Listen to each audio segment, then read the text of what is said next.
시간이 되었으므로 우리 예배 시작하도록 하겠습니다. 제가 기도하고 시작하겠습니다. 살아계신 하나님 아버지, 그 어떤 것도 아닌 은혜로 채워주시옵소서. 이 귀한 시간을 헛되이 보내지 않게 하여 주시옵소서. 오직 예수 그리스도 그분을 바라보게 하여 주시고 그분이 우리와 함께 할 수 있는 그런 귀한 시간이 되게 하나님 인도하여 주시옵소서. 예수님의 이름으로 기도드렸습니다. 아멘.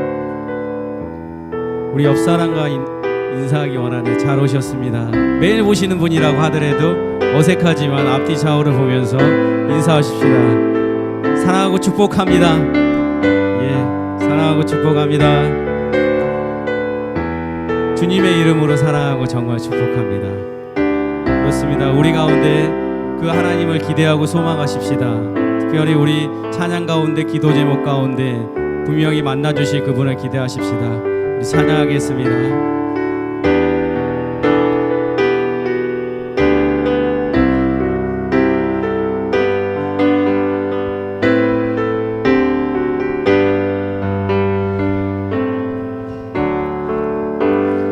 마음속에 어려움이 있을 때, 마음속에 어려움이 있을 때, 마음속에 어려움이 있을 때 주님 내게 먼저 오사 내 마음을 만지고 주님 앞에 나올 수 없을 때, 주님 앞에 나올 수 없을 때, 주님 앞에 나올 수 없을 때 주님 날 먼저 안으시네.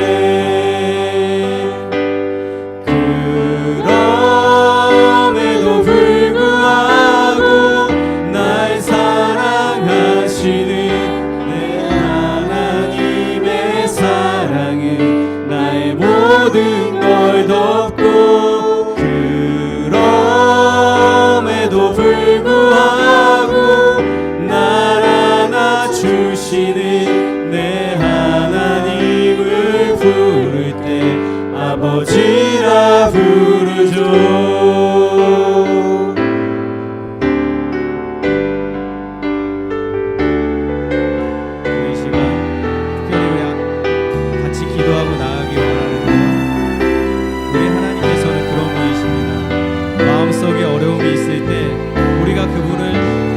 찾아가지 않아도 그분은 우리를 찾아오시는 그런 분이십니다.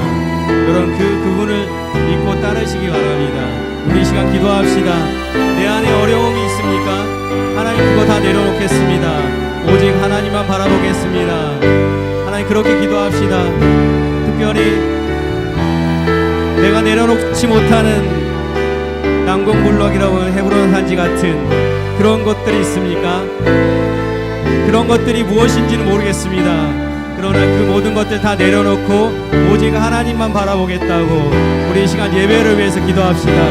나 자신을 위해서 기도합시다. 기도하겠습니다.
마음속에 어려움이 있을 때 마음속에 어려움이 있을 때 마음속에 어려움이 있을 때 주님 내게 먼저 오사 내 맘을 만지고 주님 앞에 나올 수 없을 때 주님 앞에 나올 수 없을 때 주님 앞에 나올 수 없을 때 주님 날 먼저 안으시네 그럼에도 불구하고 날 사랑하시는 내 하나님의 사랑은 나의 모든 걸 덮고 그럼에도 불구하고 날 안아주시는 내 하나님을 부를 때 아버지라고 그럼에도 불구하고 날 사랑하시는 내 하나님의 사랑은 나의 모든 걸 덮고 그럼에도 불구하고 날 안아주시는 내 하나님을 부를 때 아버지라고 믿음으로 고백합시다. 그럼에도 불구하고 날 사랑하는 내 하나님의 사랑 나의 모든 걸 덮고 그럼에도 불구하고 날 안아주시는 내 하나님을 부를 때 아버지라 그럼에도 불구하고 우리를 사랑하신 하나님, 날 사랑하시는 내 우리의 모든 걸 덮어주시옵소서. 나의 모든 걸 덮고 그럼에도 날 안아주시는 내 하나님을 부를 때 아버지라 목소리로 고백합시다. 그럼에도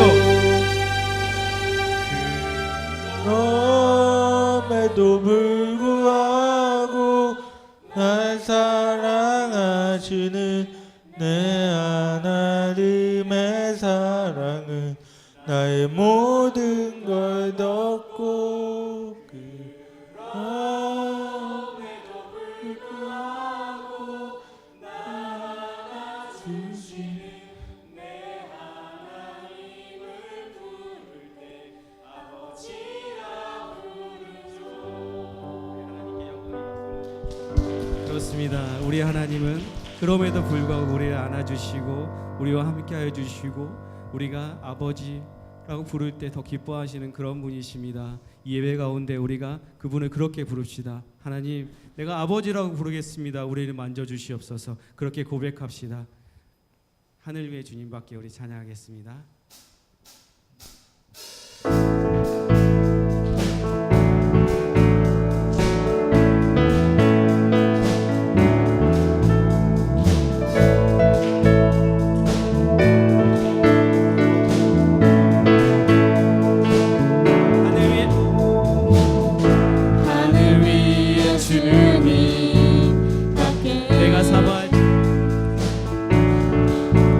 내가 사모할 자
맘과 힘을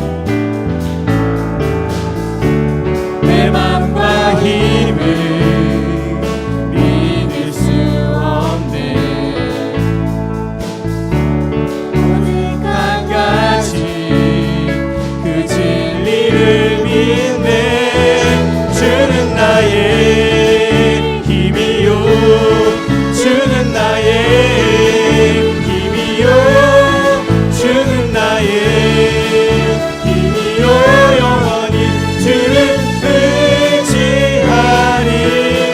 주는 나의 힘이요, 주는 나의 힘이요, 주는 나의 힘이요. 영원히 주를 의지하리.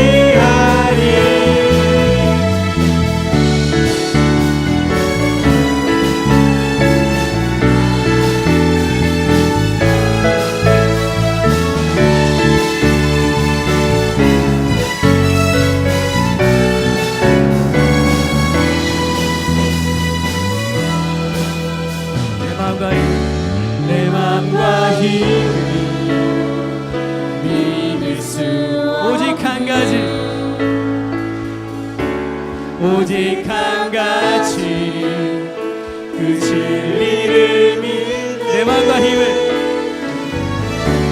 내 맘과 힘 내 주님 믿을 수 없네. 그 진리를 믿습니다. 오직 한 가지 그 진리를 믿네. 주는 나의 힘이요, 주는 나의 힘이요, 주는 나의 힘이요. 영원히 주를 의지하리. 주는 나의 힘이요, 주는 나의 힘이요, 주는 나의 힘이요, 주는 나의 힘이요. 영원히 주를 의지. 주는 나의 힘이요, 주는 나의 힘이요, 주는 나의 힘이요. 영원히 주를 의지하리.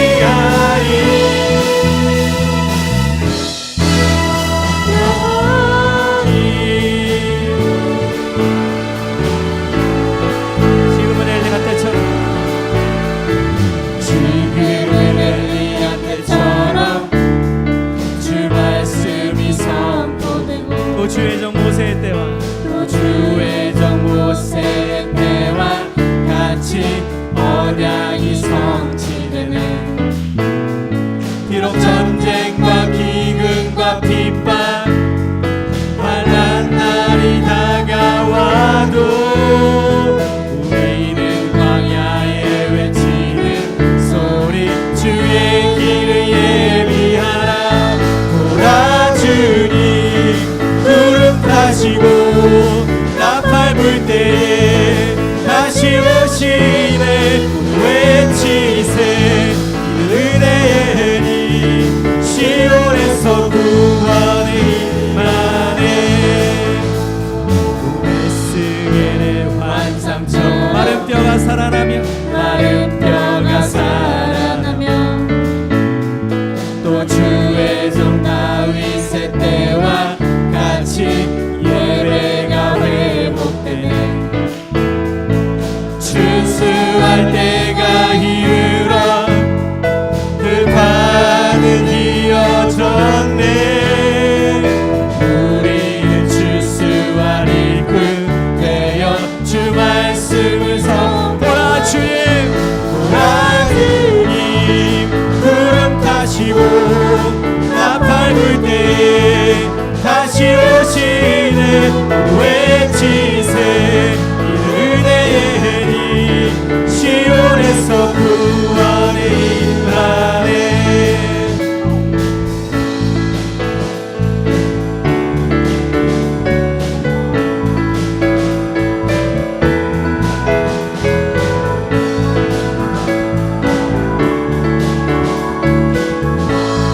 지금은 엘리야 때처럼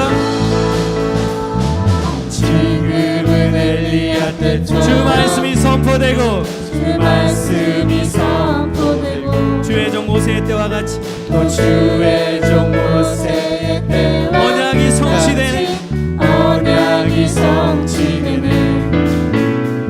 비록 전쟁과 기근과 핍박 환난 날이 다가와도 우리는 광야에 외치는 소리 주의 길에 보라 주님 구름 타시고 나팔 불 때에 다시 오시네. 모두 외치세 은혜의 해니 시온에서 구원이 보라 주님 구름 타시고 나팔 불 때에 다시 오시네. 외치세 은혜의 해니 시온에서 구원해. 보라 주님 구름 타시고 나팔 불 때에 다시 오시네. 모두 외치세 시온에서 구원이 하네. 아멘. 할렐루야. 시온에서 구원한 다시 그분을 찬양합니다. 아멘.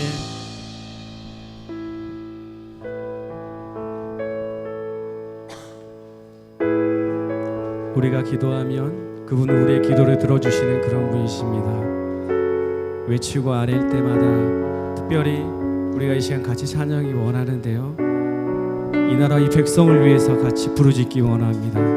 특별히 나 자신부터 먼저 하나님 앞에 기도하기 원하고 우리 모두가 같이 기도하기 원합니다. 이 나라 이 백성을 이 땅에 부어주신 그 은혜를 다시 한번 경험할 수 있게 해달라고 같이 부르짖읍시다. 같이 찬양하겠습니다.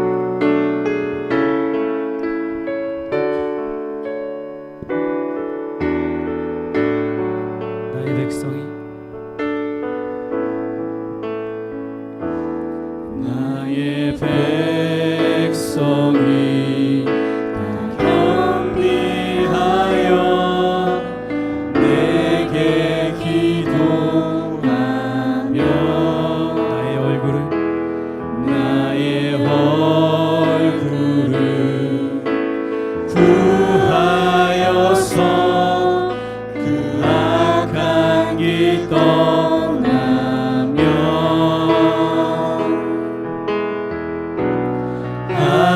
하늘에서 듣고 죄를 사하며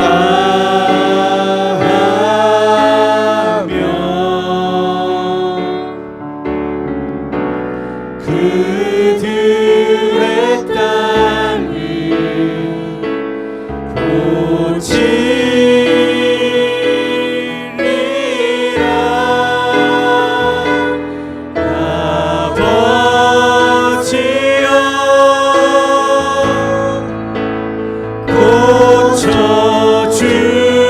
고쳐주소서.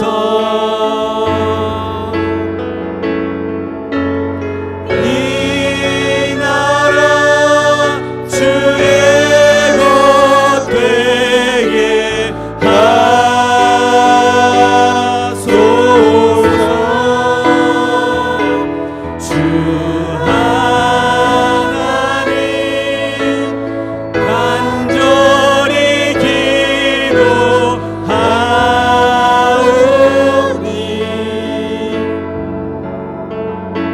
상한 이 땅 새롭게 하소서.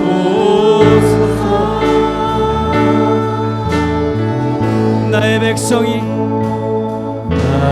백성이 다 겸비하여 내게 기도하며 나의 얼굴을 구하여서 그 악한 길 떠나며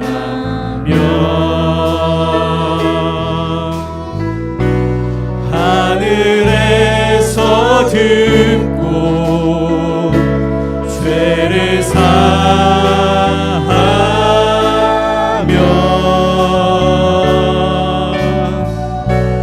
그들의 땅을 고치리라.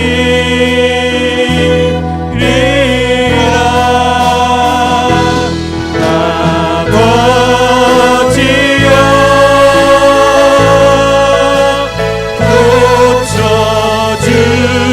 고쳐주소서. 이 나라 주의 것 되게 하소서.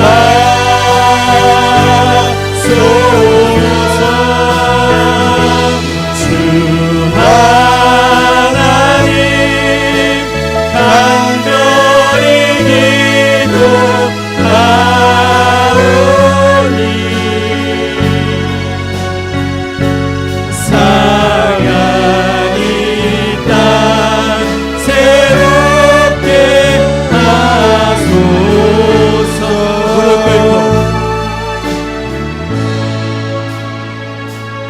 무릎 꿇고 다 겸비하여 주께 기도하. 주의 얼굴을 구하였으니 주의 얼굴을 구하여서 그 악한 길 떠나 주님의 자비로 주님의 자비로 죄를 사하며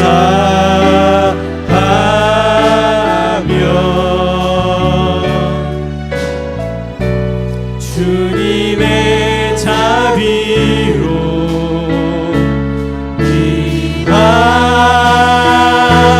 임하소서. 아버지여 고쳐주. 이 나라 주의 것이니 이 나라 주의 것 되게 하소서.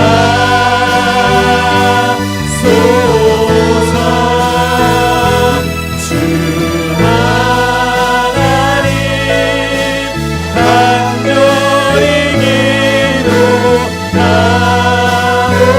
기도하오니 상한 이 땅 새롭게 하소서. 아버지여 고쳐주소서.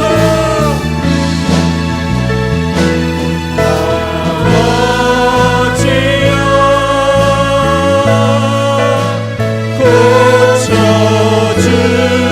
고쳐주소서. 이 나라 주의 것 되게 하소서.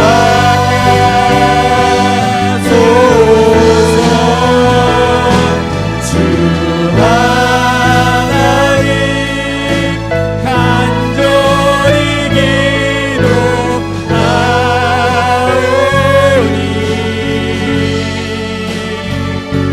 상한 이 땅 새롭게 하소서. 아버지여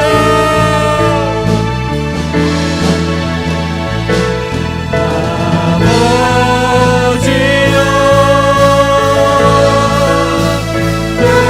고쳐주. 이 나라 주의 것 되게 하여 주시옵소서.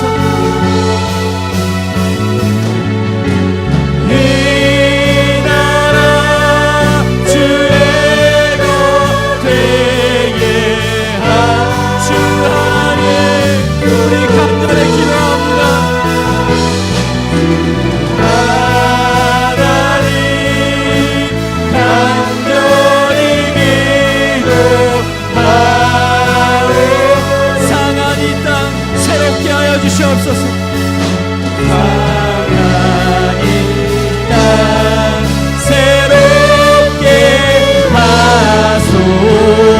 주옵소서. 우리 이 시간 예배를 위해서 같이 기도하기 원합니다. 특별히 우리 자신을 위해서 우리 자신이 먼저 하나님 앞에 나아가게 해달라고 기도하시고요. 특별히 말씀 전하시는 귀한 목사님을 위해서 그 말씀의 능력이 우리 가운데 들어갈 수 있도록 기도하여 주시옵시고, 교회를 위해서 기도하십시다. 특별히 이 땅의 부흥을 위해서 우리가 사용되어질 수 있는 그런 교회가 되게 해달라고 같이 기도하겠습니다. 기도하겠습니다.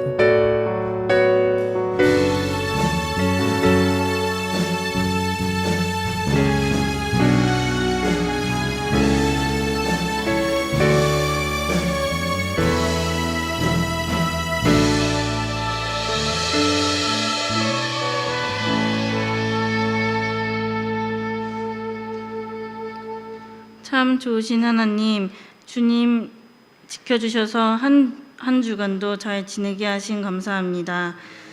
그리고 이 시간 예배 자리에 나오게 하심도 감사합니다. 이 시간 잘못된 삶을 고백하고 회개하는 자리가 되게 하시고, 또 주님 주신 은혜에 대해 감사하는 자리 되게 하여 주세요. 하나님, 우리나라를 위해 기도합니다. 나라 안팎으로 불안과 걱정이 끊이질 않습니다. 밖에서는 세계 강국들 간의 힘 겨루기에 우리 경제도 불안하고 국가 안보도 불안합니다. 강대국들이 힘을 내세우기보다 힘을 나누어 주는 그런 세상 되길 간절히 바랍니다. 주님, 이 땅의 청소년들을 긍휼히 여겨주세요. 그 나이에 생각하고 활동할 수 있는 건강한 생각 주세요. 방송을 통해 듣는 청소년의 피해는 너무나 안타깝습니다. 우리나라가 어린이와 청소년이 안전하게 잘 자라는 환경이 만들어지는 그런 나라가 되게 하여 주세요. 이 땅의 어른은 어른답게, 아이는 아이답게 사는 나라 되게 하여 주세요. 주님, 이 시간에도 세계 각지에서 주님의 복음을 전하기 위해 힘쓰실 선교사님과 그의 가족들을 기억하시고 지켜주실 수 믿습니다. 주님을 믿는 것 때문에 추방당하는 현실이 해결되고, 주님을 믿는 것 때문에 환영받는 그런 날이 오길 간절히 기도합니다. 주님, 하나님의 자부심이 되는 새안교회를 위해 기도합니다. 12, 70, 300의 비전을 위해 기도하고 노력하며 앞으로 나가길 원합니다. 하나님, 홍동철 목사님과 박영식 전도사님, 이은석 전도사님께 더 큰 사랑으로 함께하여 주셔서 사역에 부족함 없도록 하여 주시고, 이분들을 통해 듣는 말씀으로 성도들이 더 뜨거워지는 믿음 되게 하여 주세요. 이 예배를 위해 준비한 모든 손길 위에 축복해 주시고, 또 고개 숙여 기도하는 모든 성도들의 기도를 들어주시고 은혜 내려주실 줄 믿습니다. 이 모든 말씀 참 좋으신 예수님의 이름으로 기도드립니다.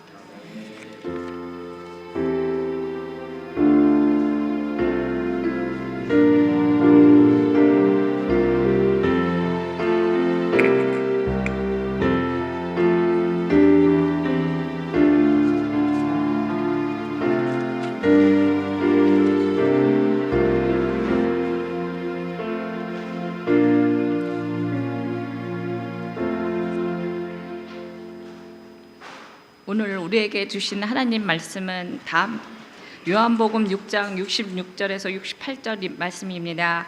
다 함께 일어나서 한 구절씩 교독하시고 마지막 구절 합독하도록 하겠습니다. 제가 먼저 읽겠습니다. 그때부터 그의 제자 중에 많은 사람이 떠나가고 다시 그와 함께 다니지 아니하더라.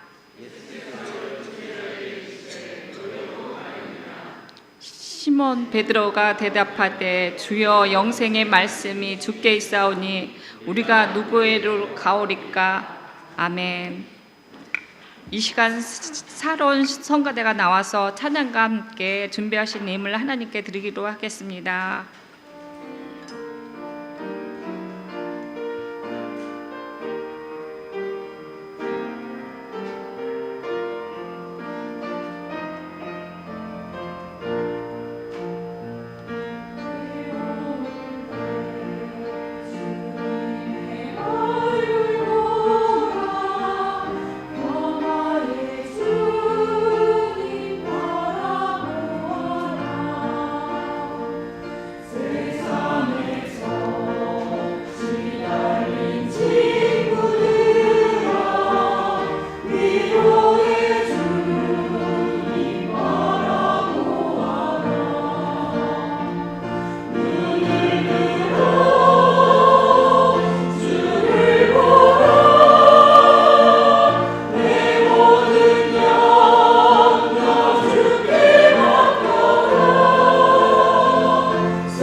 시간 홍정철 담임 목사님 나오셔서 드린 예물 위해 축복해 기도해 주시고 너희도 가려느냐는 제목으로 하나님 말씀 전해 주시도록 하겠습니다. 많은 은혜 받으시기 바랍니다.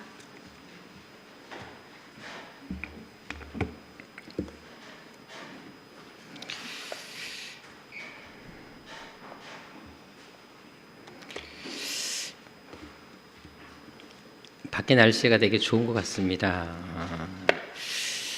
근데 우리 성도님 얼굴들이 밖에 날씨보다 더 밝았으면 좋겠습니다. 우리 성가대 너무 뜨겁게 찬양해 주셨고 제가 전에도 한번 이 찬양 너무 좋다고 말씀드렸었는데 너무 감사하고 또 우리 찬양팀도 앞에서 열심히 또 찬양하는 모습도 되게 보기 좋았습니다. 우리 수고한 모든 분들을 위해서 박수 소리가 너무 작아지셨어요. 크게 박수하도록 하겠습니다. 고맙습니다.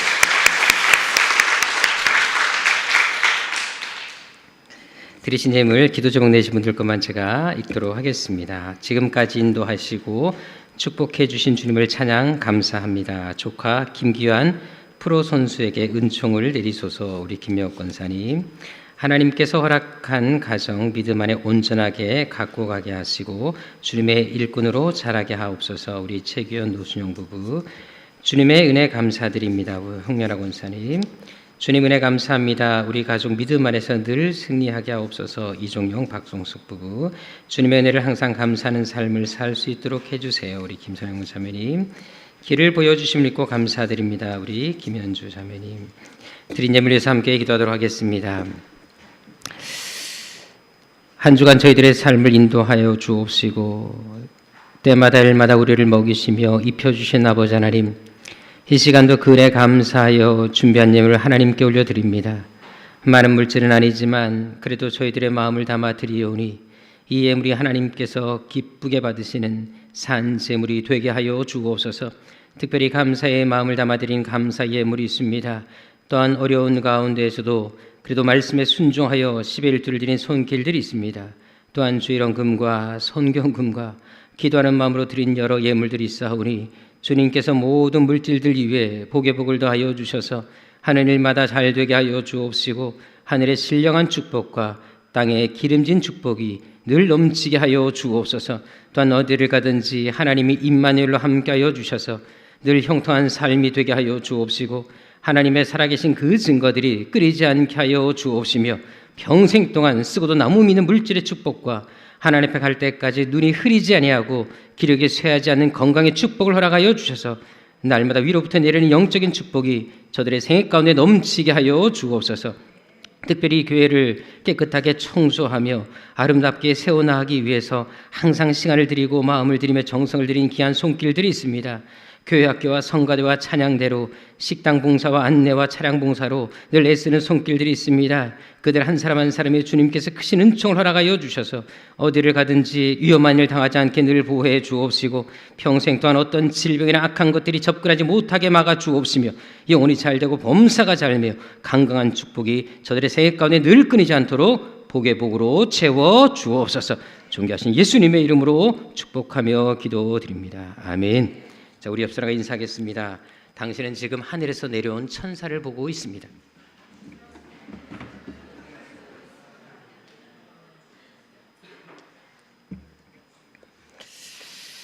예, 우리 서로를 아름답게 볼 수 있는 눈을 가지면 또 세상도 아름답게 보이고 하나님을 믿는 그 마음도 기쁨이 넘칠 줄로 믿습니다.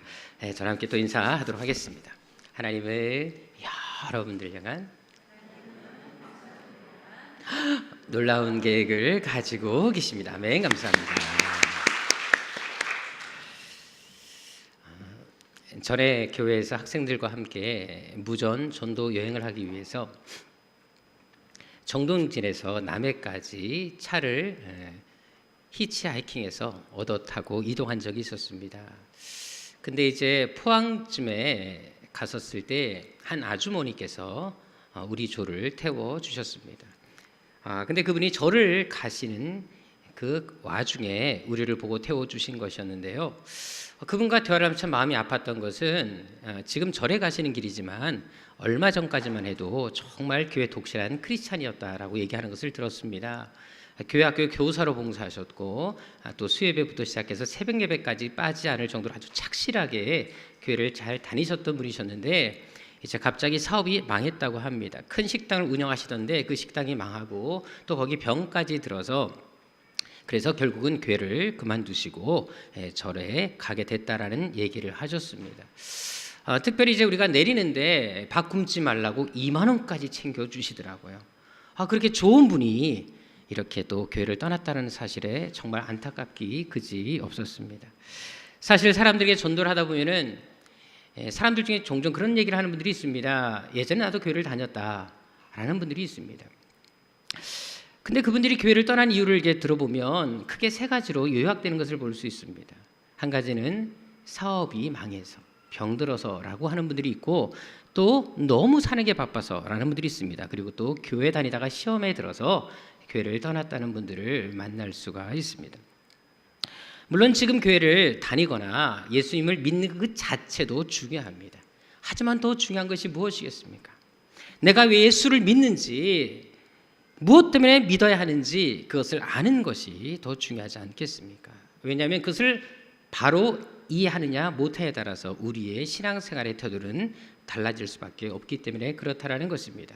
오늘 본문에도 보게 되면 예수님을 따르던 사람들 중에 상당히 많은 사람들이 예수님을 떠나간 사실을 보여주고 있습니다. 그런데 66절에 보게 되면 이 사람들은 누구였습니까? 원래 요한복음에는 크게 세 부류의 사람들이 나오는 것을 볼 수 있습니다. 1절부터 40절까지는 일반 백성들이 나오는 것을 볼 수 있고요. 그리고 41절부터 59절까지는 유대인들이 등장을 합니다. 그리고 60절 이하부터는 바로 예수님의 제자들이 등장하는 것을 볼 수 있는데요. 따라서 66절 오늘 본 말씀은 바로 예수님의 제자들을 말하는 것입니다. 보통 일반 백성들을 말하는 것이 아니라 예수님의 제자들을 말하는 것인데 바로 그들이 예수님을 떠나갔다라는 사실입니다. 실제로 당시 예수님에게는 12제자 외에도 많은 제자들이 있었습니다. 우리 한번 누가복음 10장 1절로 가보도록 하겠는데요. 여기 보게 되면 예수님은 12제자 외에도 70인이라는 사람들을 세우는 것을 볼 수 있습니다. 우리 교회가 12, 70, 300의 비전에서 이 70이 바로 여기에서 따온 것입니다. 또한 누가복음 19장 37절에도 보게 되면 제자의 온 무리라는 말이 나타나는 것을 볼 수 있습니다. 다시 말해서 70인 이외에도 상당히 많은 제자들이 있었다라는 것을 성경은 증거해 주고 있습니다. 더 확실한 것은 누가복음 6장 17절 말씀입니다.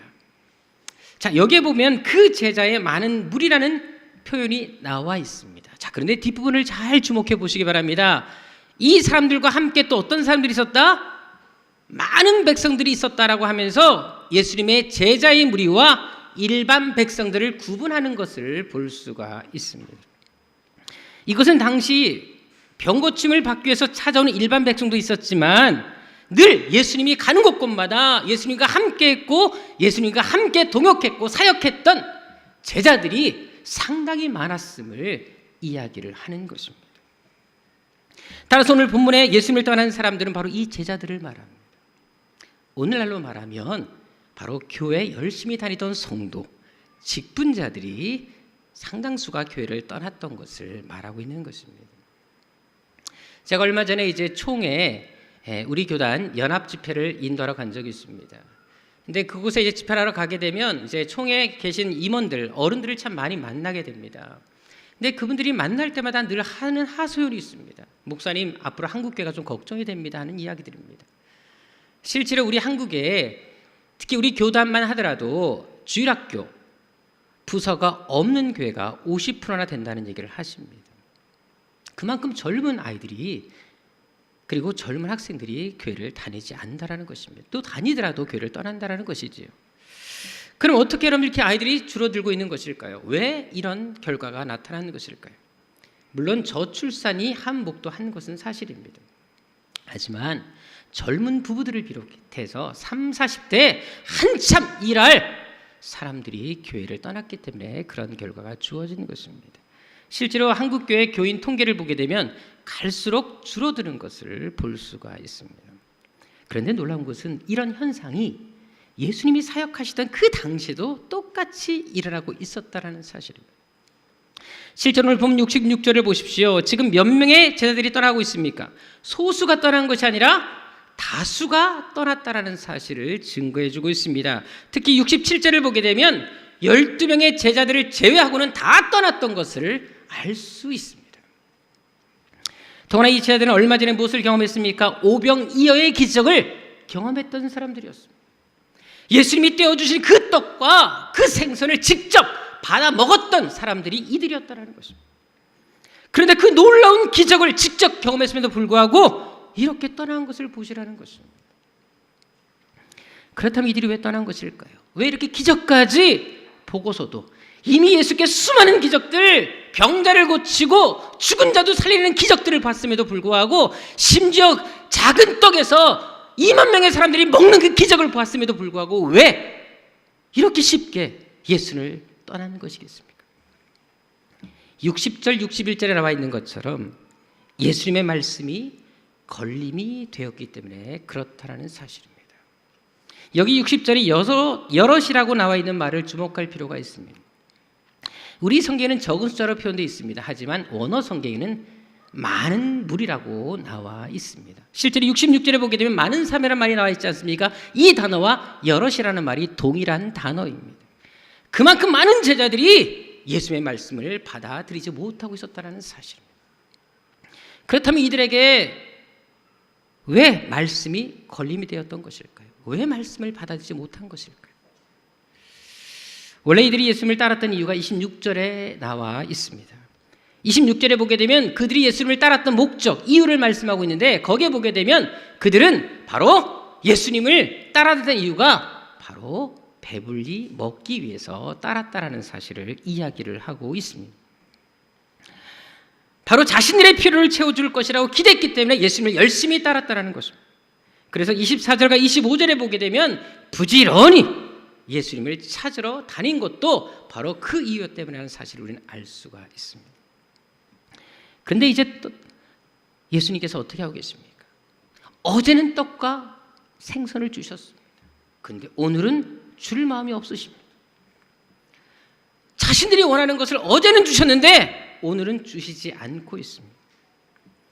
분명히 자신들이 육신의 양식을 원하고 있는데 27절에 보게 되면 예수님은 자꾸 육신의 양식이 아닌 영적인 양식만 이야기하고 있다는 것입니다. 그래서 이들은 답답한 나머지 31절에 보게 되면 과거 조상들이 먹었던 그 만나, 육신을 배불리게 해주었던 그 만나를 먹게 좀 해달라고 말하는 것을 볼 수가 있습니다. 그것도 언제까지? 34절에 보게 되면 항상 먹게 해달라는 말을 하는 것을 볼 수 있습니다. 어제 목장들과 함께 청년 목장들과 함께 모임을 했을 때 목장들이 책을 제가 9월 1일부터 다 검사를 했습니다. 어제 다 못해서 어제 새벽까지 남은 노트까지 다 검사를 했습니다. 근데 혜진이하고 은경자매가 이 부분에 대해서 큐티를 잘 해놓았더라고요. 여러분들 그들은 매일매일 먹는 문제에만 초점을 맞추고 있습니다. 끊임없이 계속해서 자신들이 원하는 것을 요구하고 있다는 것입니다. 주님께서 원하는 것이 아니라 내가 원하는 것, 나에게 필요한 것, 내가 갖고 싶은 것만을 지금 이 사람들은 요구하고 있었다는 것입니다. 예수님께서 이것을 모르셨을까? 이미 알고 계셨습니다. 근데도 불구하고 예수님이 또 어떻게 말씀하십니까? 그들이 원하는 것을 주셨습니까?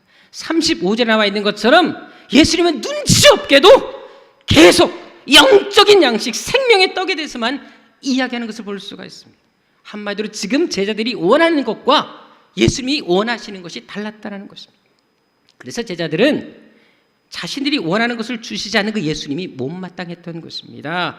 불만을 품을 수밖에 없었던 것입니다. 특별히 61절에 보게 되면 그들이 수근거렸다라고 나와 있는데 이 수근거렸다는 말은 바로 불평하다는 뜻이고 불만을 표현하다는 뜻입니다. 다시 말해서 제자들은 지금 예수님이 너무나 마음에 들지 않은 것입니다. 예수님의 행동과 말이 상당히 마음에 들지 않았던 것입니다. 그래서 불만을 가지고 예수님을 떠나가게 된 것입니다.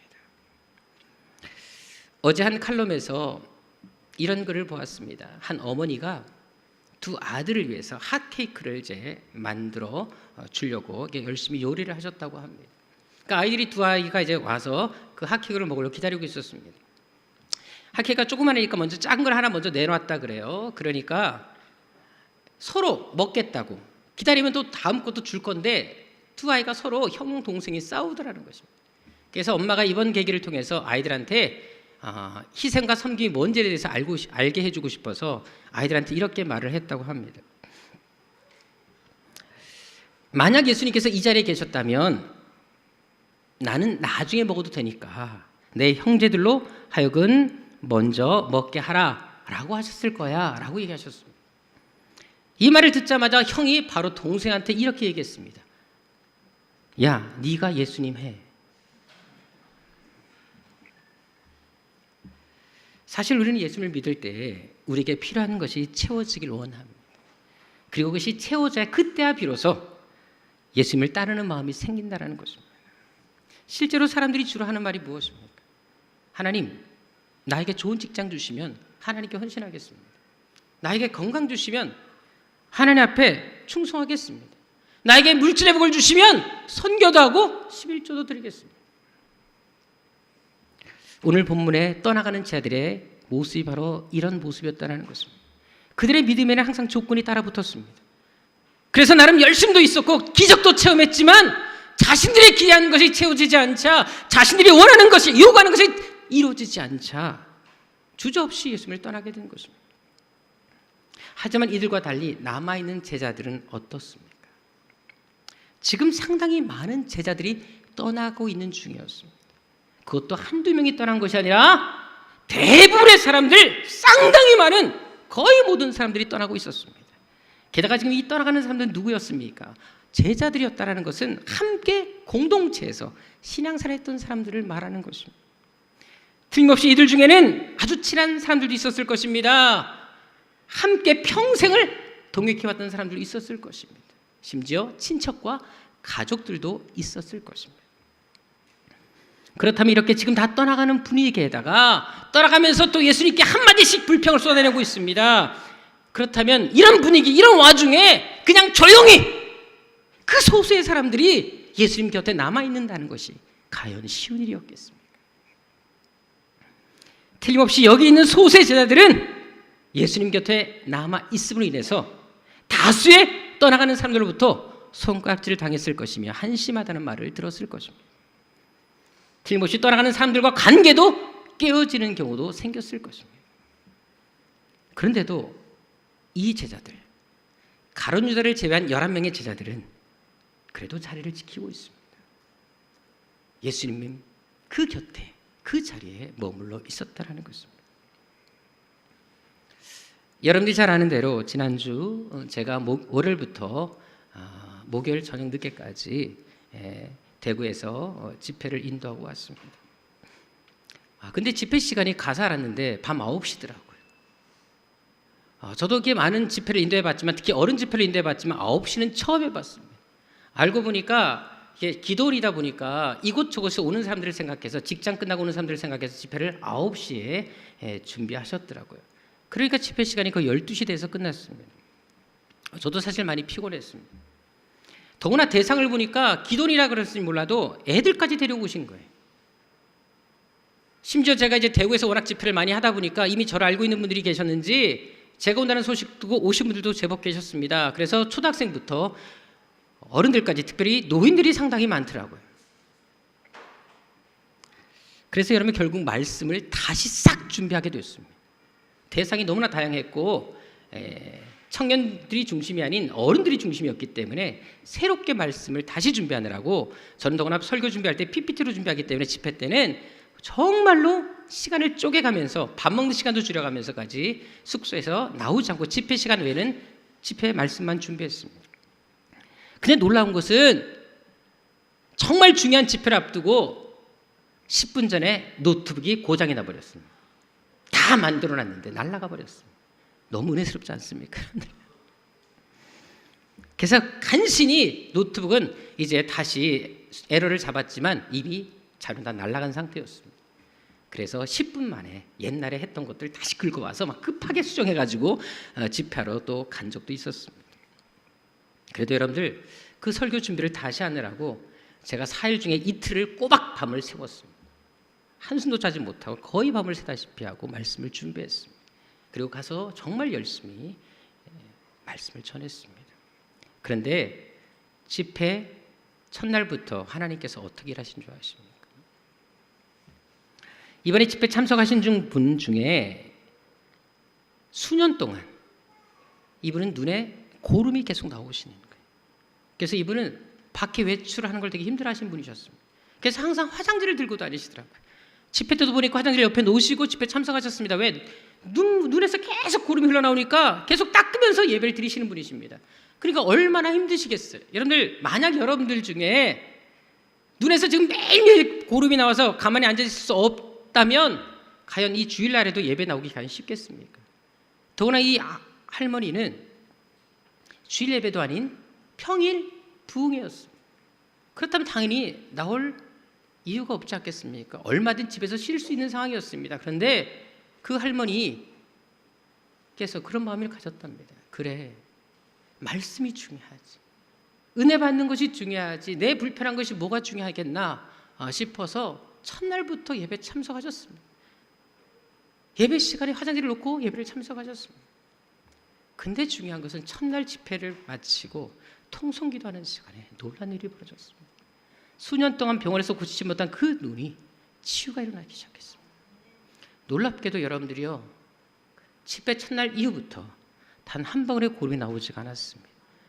너무나 이분이 감사해서 마지막 날 감사 예물까지 드리는 것을 보았습니다. 전 이것을 통해 또 한 번 느낀 것이 있었습니다. 아무리 고난이 온다 할지라도, 힘들고 어려움이 있다 할지라도, 심지어 몸이 아픈 상황에서도 그래도 예수님 붙들기로 결단하고 예수님 곁에 남아있으려고 하니까 하나님께서 일하시는구나. 사실 우리는 우리가 정한 어떤 한계선을 그어놓고 신앙생활 할 때가 많지 않습니까? 이 정도 기도하면 됐지, 이 정도 헌신했으면 많이 한 거야, 어떤 한계선을 딱 그어놓고 하나님 앞에 헌신한다라는 것입니다. 하지만 예수님은 그 한계선을 뛰어넘기를 원하신다는 것입니다. 내가 정한 한계선이 아니라 주님이 정하신 그 기준에 의해서, 그 한계선에 의해서 주님이 정하신 원하시는 그 한계선에 따라 살기를 원하신다는 것입니다. 중요한 것은 그 한계선을 뛰어넘을 때 그때부터 하나님은 일하신다는 사실입니다. 오늘 본문에 남은 11명의 제자들도 마찬가지였습니다. 그들은 세상의 기준에서 본다면 그들도 떠나 있었습니다. 떠나가는 사람들의 한계선이 있었는데 얼마든지 그들도 그 한계선에 따라갈 수 있었다는 것입니다. 하지만 이 11명의 제자들은 그 기준, 그 한계선이 아니라 예수님의 기준, 예수님의 그 수준에 다다르기 위해서 그 자리에 머물러 있는 것을 볼 수 있습니다. 그 일로 인해 틀림없이 이들은 바보 소리를 들었을 것입니다. 친했던 사람들과 멀어져야 하는 아픔도 감수했을 것입니다. 그런데도 이들은 그 믿음을 고집합니다. 그 자리를 떠나지 않았다는 것입니다. 그렇다면 이들이 이렇게 할 수 있는 비결이 어디 있었을까요? 이렇게 분위기 휩싸이지 않고 떠나가는 사람들의 말에 동요되지 않고 그 자리를 끝까지 지킬 수 있었던 그 비결은 어디 있었겠습니까? 68절의 고백을 통해 알 수 있는 것처럼 바로 인생의 가장 중요한 가치가 무엇인지 알았기 때문에 그렇습니다. 인생에서 가장 소중한 것이 무엇인지 바로 알았기 때문이라는 것입니다. 그것은 바로 영생의 문제였습니다. 그리고 그 영생의 길이 예수님께 있음을 깨달았기 때문에 그렇다라는 것입니다. 게다가 이 신앙 고백을 누가 하고 있습니까? 68절에 보게 되면 베드로가 한 사람이 혼자 고백한 것처럼 나와 있습니다. 아닙니다. 베드로가 말할 때 우리라는 표현을 계속해서 68절, 69절 했던 것을 보시기 바랍니다. 다시 말해서 베드로는 혼자 이것을 고백한 것이 아니라 11명을 대표해서 그들과 함께 상의하고 나서 우린 이렇게 예수님 곁에 남자. 수천 명의 사람들이 떠나가는 상황에서도 그들의 말을 동요하지 않고 남아있는 11명과 함께 상의하면서 끝까지 우리만큼은 이 교회를 지키자, 이 공동체를 위해서 헌신하자 라고 말했다는 것입니다. 다시 말해서 11명의 제자들은 떠나가는 제자들과 달리 예수를 믿는 목적이 분명했다는 것입니다. 왜 예수를 믿어야 하는지 그것을 제대로 바로 알고 있었다는 것입니다. 그것은 우리도 마찬가지입니다. 여러분들은 왜 예수를 믿으십니까? 복 받기 위해서 믿으십니까? 돈 잘 벌기 위해서 믿으십니까? 사업이 잘 되게 하기 위해서 믿으십니까? 가정의 평화를 믿으십니까? 내가 모태신앙이기 때문에 안 나갈 수 없으니까 나오십니까? 사람 만나는 것이 좋아서, 교회 분위기가 좋아서, 아니면 목사님이 좋아서 나오십니까? 하지만 오늘 본문의 베드로의 고백에서 알 수 있는 것처럼 우리가 예수를 믿어야 하는 이유는 영생의 문제 때문이라는 것입니다.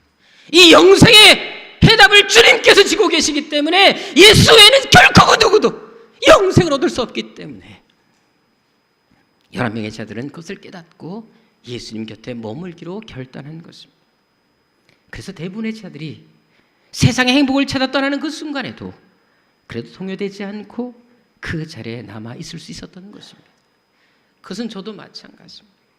세상에서 편안한 삶을 원했다면 저도 굳이 목회자의 길을 갈 필요가 없었던 사람입니다. 사실 여러분, 제가 목회를 하지 않았다면 무엇을 할 수 있었을까요? 많은 주위 분들이 종종 얘기합니다. 목사님은 틀림없이 연예인이 되었을 거라고. 맞습니다. 가수가 될 수도 있습니다. 이미 5살 때부터 단풍잎이라는 그룹을 만들어서 사람들 앞에서 리사이트를 여러 번 공연까지 했던 사람이 저입니다. 아니면 적어도 모델이 될 수 있었을 것입니다. 그리고 제가 가진 자격증, 재능만 잘 활용해서도 돈을 잘 벌었을 것입니다.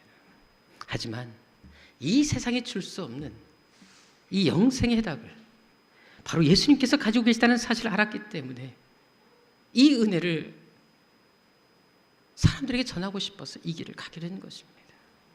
가난하게 산다 할지라도 이 복음의 빚진 자로 살고 싶어서 이 길을 선택하게 된 것입니다. 그래 여러분, 우리 역시 앞으로 살아가는 동안 본문에 나타난 제들처럼 인생의 어떤 선택의 기로에 설 날이 올 수 있습니다. 떠나가는 다수의 제자들의 삶을 살든지 아니면 바보스럽더라도 11명의 소수의 제자들처럼 그래도 끝까지 예수님 곁에 남아있는 그런 제자들의 삶을 결단하든지 우리는 둘 중에 하나를 해야 될 상황이 온다라는 것입니다. 그렇다면 그때 여러분들이 어떤 선택, 어떤 결단을 하시겠습니까? 중요한 것은 11명의 제자들은 세상을 향해 떠나가는 다수의 제자들과 달리 영생을 선택했다는 사실입니다. 그런데 중요한 것은 이들의 인생이 어떻게 되었습니까? 놀라운 것은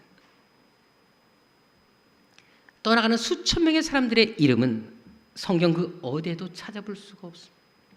그런데 예수님 곁에 남아있던 11명의 제자들은 그 이름이 성경책 곳곳에 그리고 하늘나라 생명책에 기록된 것을 알 수가 있습니다. 하나님께서 기억하시는 이름, 하나님께 기쁨이 되는 이름이 되었다는 것입니다. 뿐만 아니라 11명의 제자들은 세계를 주름잡는 세계 곳곳에 가서 하나님의 은혜와 기적을 보여주는 산증인이 되었고 그 시대를 변화시키는 주역들이 되었다는 사실입니다. 그것은 본문의 예수님을 통해서도 잘 알 수 있습니다.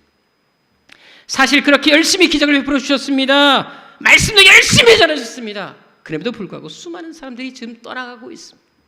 그때 예수님 마음이 어땠을까요? 제자들을 보면서 그렇게 쉽게 떠나가는 그들을 보면서 예수의 마음이 얼마나 아팠겠습니까? 어제 수진의 큐티책에서도 이 본문에 대해서 이렇게 써놓은 글을 보았습니다. 지금까지 큐티한 것 중에서 오늘이 가장 슬픈 구절이었다. 제3자인 입장에서 봐도 이렇게 속상한데 당사자인 예수님은 얼마나 마음이 아프셨을까? 한번 이렇게 생각해 보십시다. 우리 교인들이 한 제적이 150명이 됩니다. 자, 그런데 여러분들 딱 5명만 남겨놓고 145명이 떠났다고 생각해 보십시오. 다음 주에 145명이 안 왔어요. 5명만 딱 와서 예배를 드립니다. 그렇다면 제 마음이 어떨까요? 목회를 제대로 할 수 있을까요? 만일 그런 일이 발생한다면 세상적인 관점에서 저는 목회 실패한 사람입니다. 목회자로서 무능한 사람처럼 비춰질 것입니다. 그런데 지금 예수님께 그런 일이 일어나고 있다는 것입니다. 하지만 그런 상황 속에서도 예수께서 어떻게 하고 계십니까? 사역을 그만두십니까? 속상해하시면서 절망에 빠져 계십니까? 오히려 남아있는 그 11명의 제들과 함께 당신의 사역을 계속해 나가시는 것을 볼 수가 있습니다. 왜? 비록 수많은 사람들이 떠나간다 할지라도 떠나가는 다수보다 남아있는 소수에 집중하셨기 때문에 그렇습니다. 떠나가는 다수를 보고 실망하고 절망한 것이 아니라 남아있는 그 11명의 사람들이 너무나 소중하다는 사실을 알았기 때문에 그 11명 때문에 사역을 이어가셨다는 사실입니다. 그래서 우리도 마찬가지입니다. 우리가 직분자로 목장으로서 열심히 사역함에도 불구하고 남들이 우리 수고를 알아주지 않고 오히려 오해할 때가 있습니다. 헌신한 만큼 그 열매가 나타나지 않을 수 있다는 것입니다. 심지어 응원해주고 함께 해줄 줄 알았던 사람들이 나에게 등을 돌리는 경우도 있을 수 있다는 사실. 하지만 그런 상황에서 우리가 해야 될 것이 무엇일까요? 본문 예수님처럼 그래도 끝까지 사명자의 길을 가야 되지 않겠습니까? 우리 새학교 성도들만큼 모든 사람들이 등을 돌릴지라도 주님께 향해 그리고 이 교회를 향해 끝까지 그 자리를 책임질 수 있는 성도들이 되시기를 주님으로 축원합니다. 이제 영상 하나 보도록 하겠습니다. 짧은 메시지였습니다. 하지만 이 메시지를 통해서 우리가 한 가지 알 것이 있습니다.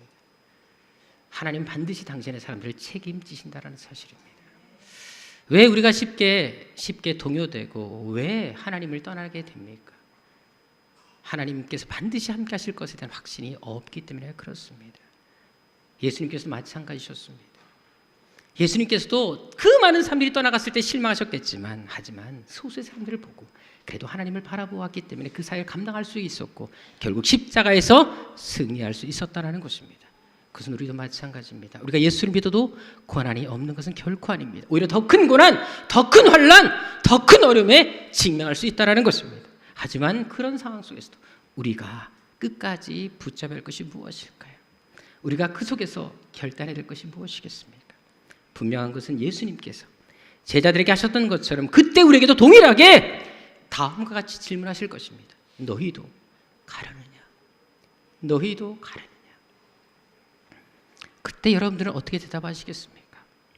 어떤 결단을 요구하시겠습니까? 오늘 본문의 베드로의 고백처럼 이 고백을 해야 되지 않겠습니까? 이 시간 제가 여러분들에게 동일한 질문을 던지겠습니다. 그럼 여러분들은 베드로처럼 68절의 고백을 해주시기 바랍니다. 우리라는 말 대신에 자기 이름을 놓고 이렇게 대답하시면 되겠습니다. 주여 영생의 말씀이 주께 있사오니 자기가 종철이가 누구에게 가오리까 이렇게 대답하시면 될 것 같습니다. 제가 여러분들에게 질문합니다. 너희도 가려느냐?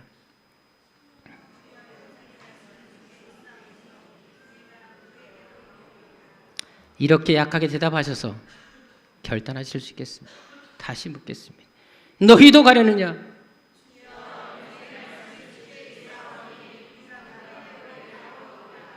이 고백이 여러분들의 고백이 되시길 바랍니다. 제발 믿다가 그만두고 적당히 믿지 말고 한때 뜨거운 신앙이 아니고 한때 열심히 신앙이 아니라 처음부터 마지막까지 끝까지 예수님과 함께 할 수 있는 정말 제대로 예수 믿는 정말 하나님의 자부심이 되는 그런 성도 되시기를 주님으로 축원합니다. 기도하겠습니다. 아버지 하나님, 정말 제대로 예수 믿기를 원합니다. 끝까지 예수 믿기를 원합니다. 어떤 인생의 절망과 아픔과 어려움 속에서도 쉽게 원망하고 절망하는 것이 아니라 왜 이렇게 하셨습니까? 라고 말하기보다 하나님을 믿습니다. 그리 아니하실지라도 하나님을 사랑합니다라고 고백할 수 있는 저희들을 되게 하여 주옵소서. 그래서 끝까지 믿음의 자리에 남게 하여 주옵시고 하나님께서 맡긴 사명을 끝까지 감당케 하여 주옵시며 이 교회와 하나님 나라를 끝까지 책임지는 하나님의 사람들이 되게 하여 주옵소서. 예수님의 이름으로 기도드립니다. 우리 다 같이 일어나셔서 주님 다시 오실 때까지 찬양드리도록 하겠습니다.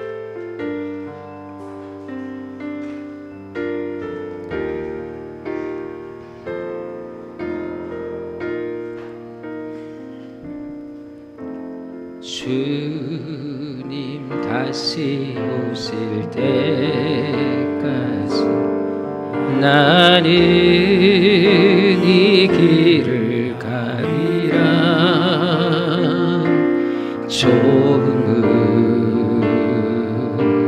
좁은 길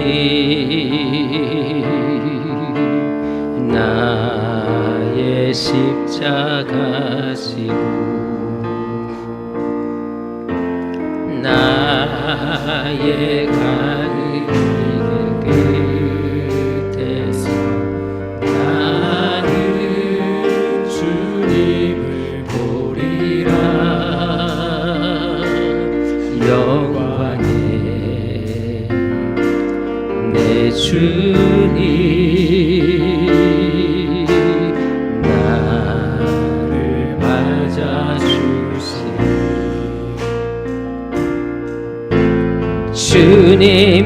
다시 오실 때까지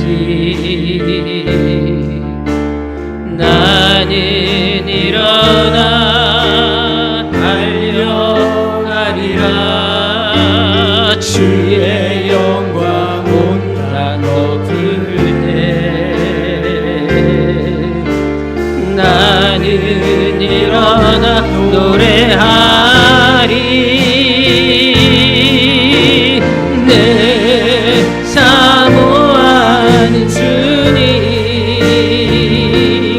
온 세상 구주시라. 내 사모하는 주님 온 태양의 왕이 주님 다시 오실 때까지 주님 다시 오실 때가 나의 길 가길 원합니다. 주님 다시 오실 때까지 나는 일어나 달려가리라. 주의 영광 온다 높을 때 나는 일어나 노래하리. 이내 사모하는 주님 온 세상 구주시라. 내 사모하는 주님 영광의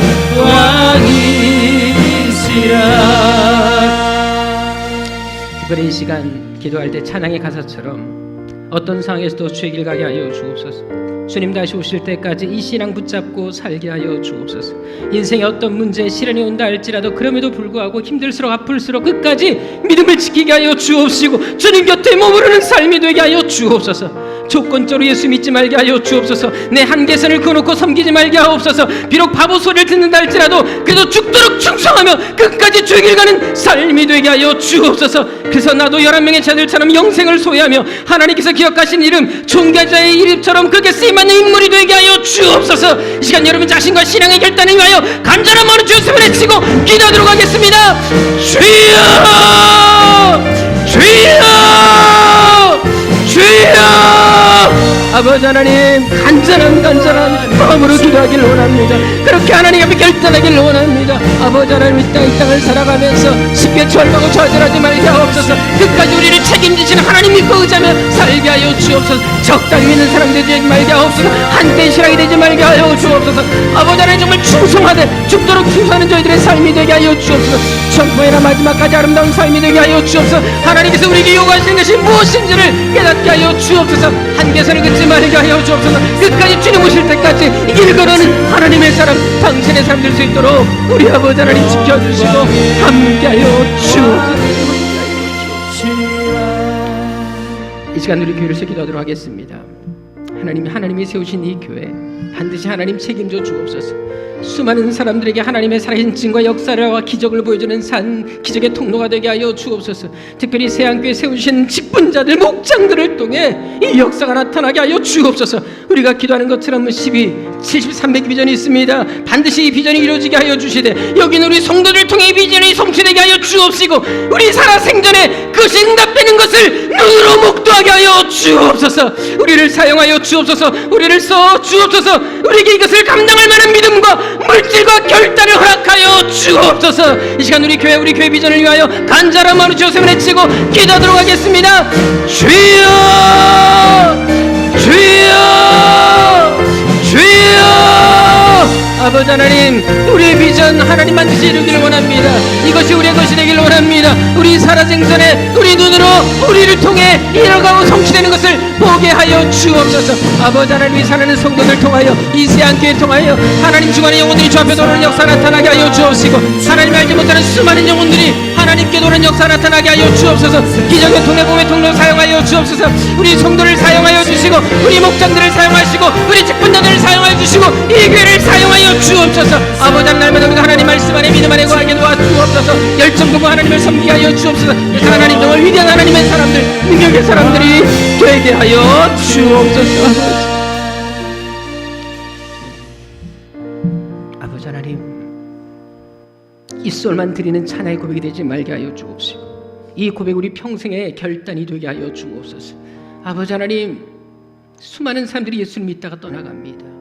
또 열심히 있다가도 그 열정이 식어져 버립니다.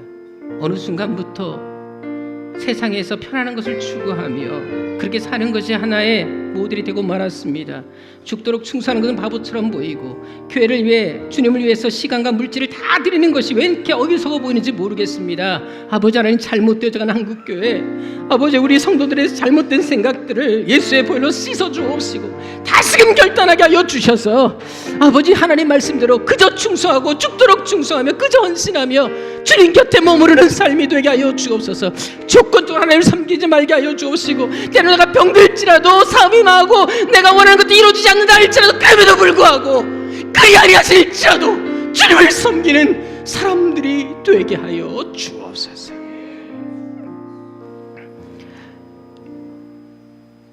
이제는 우리 주님 예수 그리스도의 은혜와 우리를 향하고 신 하나님의 지극하신 사랑하심과 우리 마음 가운데 그 뜨거운 하나님의 사랑과 목적과 계획을 알게 해주시는 성령님의 감화 감동하심과 교통하심, 한때의 신앙이 아니라 어떤 한계선을 그어놓고 신앙생활하는 사람들이 아니라 조건적으로 믿는 사람들이 아니라 그저 바보 같을지라도 주님 곁에 남아있기를 원하는, 끝까지 주님 붙들기를 원하는, 죽도록 충성하기를 원하는 여기 모인 당신의 거룩한 백성들 머리머리 위에 이들의 삶 가운데 이제로부터 영원토록 함께 있을지어다.